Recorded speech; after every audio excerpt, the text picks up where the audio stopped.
Welcome to the 7:30 report. My name is Ruby Nutriforo. Tonight, we will be reporting on otitis media, ear disease, and the associated hearing loss that is sweeping through Australia's young Indigenous population residing in rural and remote areas. The World Health Organization in 2004 labelled this as a massive public health problem, as these ear-related health issues are largely preventable yet remain at an acceptably high prevalence in Indigenous children. According to the Australian Institute of Health and Welfare 2020, Indigenous children aged 0 to 14 years are twice as likely to have long-term ear or hearing problems and 3 times more likely to have otitis media. These findings are similar to that within developing nations, despite Australia's high standard of living and medical service. Otitis media, according to Rees et al. 2020, is a disease that fluctuates on a spectrum of pathologies associated with middle ear infections. Mild cases include a build-up of fluid without signs of infection, to severe cases which include bacterial or viral infection that causes inflammation, swelling, and fluid accumulation that is so immense, pressure on the eardrum begins to ensue. Recurring infection can cause temporary or permanent hearing loss. Jervis Barty et al. 2014 have found that Indigenous children are more likely to experience ear disease younger, at a greater frequency and severity, and have infections persisting longer than other paediatric populations. Further to this, Indigenous children's hospitalisation rates for middle ear infections were higher than non-Indigenous populations, yet sadly, it was discovered that Indigenous children were less likely to receive an assistive hearing device. Incidences of perforated eardrums were additionally higher in non-Indigenous children. Further to this, Indigenous children living in rural and remote areas of Australia have markedly worse outcomes. The proportion of hearing loss for Indigenous children was reported at 59% in remote areas compared to 39% in non-remote areas. Perforation rates of the eardrum see comparable disparate outcomes between remote and urban locations. What's worse is surveys of Indigenous households have shown that otitis media may be both under-recognised and under-reported by carers of Indigenous children. So why is this population's background contributing to such markedly poor health outcomes related to otitis media, ear disease and hearing loss? Expert researcher Courtney Green is here to discuss the modifiable and non-modifiable risk factors for these conditions within these populations. So, what have you found throughout your years of research, Courtney? Thanks, Ruby. I've spent years within rural and remote Indigenous communities researching, analysing and reporting on their desperate outcomes when it comes to their hearing and ear infections. Overwhelmingly, the evidence shows that social and environmental factors play the largest role in these poor health outcomes, and the fundamental social determinants of otitis media can be argued to stem from the persistent social, economic and cultural discrimination experienced by Indigenous Australians. So let's first discuss some modifiable risk factors for these conditions. Firstly, overcrowded housing and poor housing conditions have been extensively documented as major problems in rural Indigenous communities. In a study by Jacobi et al., it was revealed the risk of a child developing otitis media is heightened by the less rooms a house has and the greater number of children and the people the home holds. Eardrum perforation and otitis media incidence is also increased for Indigenous children with siblings or those that live in homes with 2 or more people in a room. Secondly, secondhand exposure to tobacco smoke has been a consistent risk factor for otitis media in children, as demonstrated by Jacobi et al. Passive smoking was revealed as a significant predictor of otitis media in the first 24 months of life. Thirdly, it would be remiss of me not to acknowledge the socio-economic disadvantage in which this community has suffered for generations, and the impact this has on their rates of ear-related disease. Poverty, low income, malnutrition, poor diet and poor hygiene practices are all linked to an increased likelihood of otitis media, ear disease and associated hearing loss. The generational oppression of Indigenous Australians has forced them to relocate to non-urbanised locations, which limits their access to medical services. This long-standing disadvantage has caused primary caregivers to have reduced education and health literacy, which have both been highlighted as risk factors for these illnesses. Now, non-modifiable risk factors should not be overlooked, such as age and bacterial colonisation. Otitis media is a disease in early childhood and prevalence peaks within the first year of life. Initial onset of otitis media has been found to occur earlier in Indigenous groups compared with control cohorts, with greater levels of bacterial load.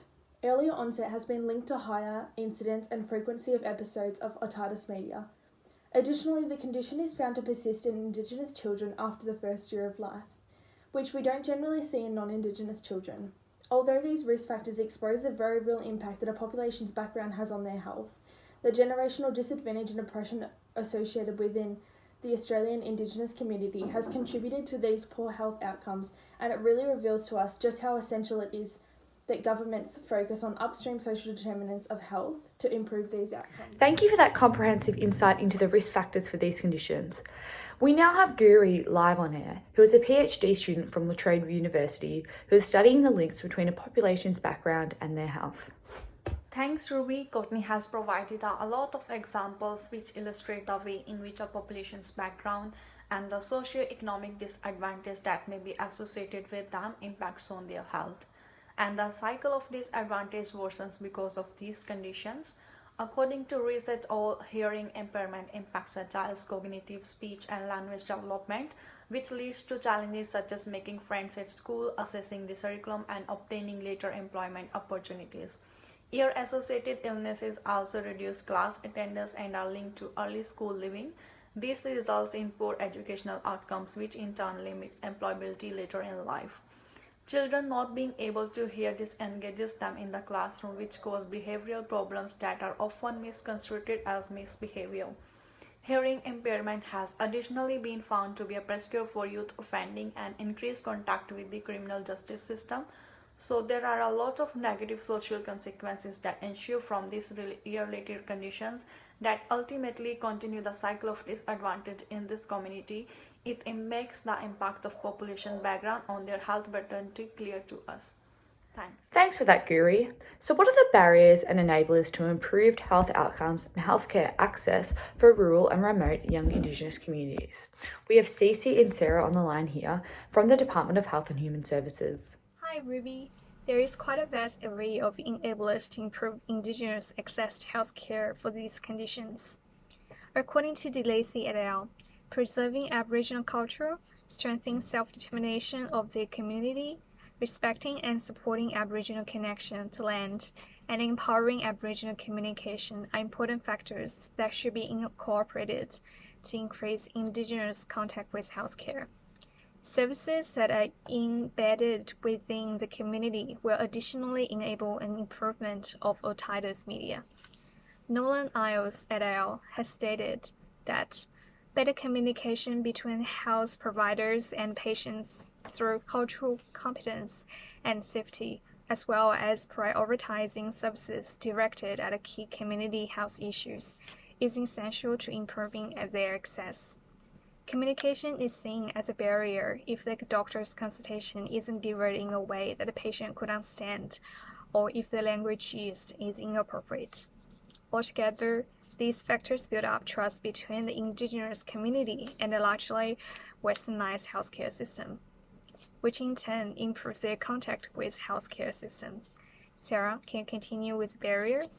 As the last speaker today, I'll be touching on the barriers facing Indigenous individuals when it comes to accessing healthcare, and as a result, accessing prevention or support in relation to otitis media in children. Environmental barriers are often a big issue in Aboriginal communities. As Indigenous people are more likely to reside in regional and remote areas, it can make accessing healthcare more difficult. People in regional areas receive less healthcare funding per capita, and because of this, they are often required to travel to metropolitan centres to access those specialist services.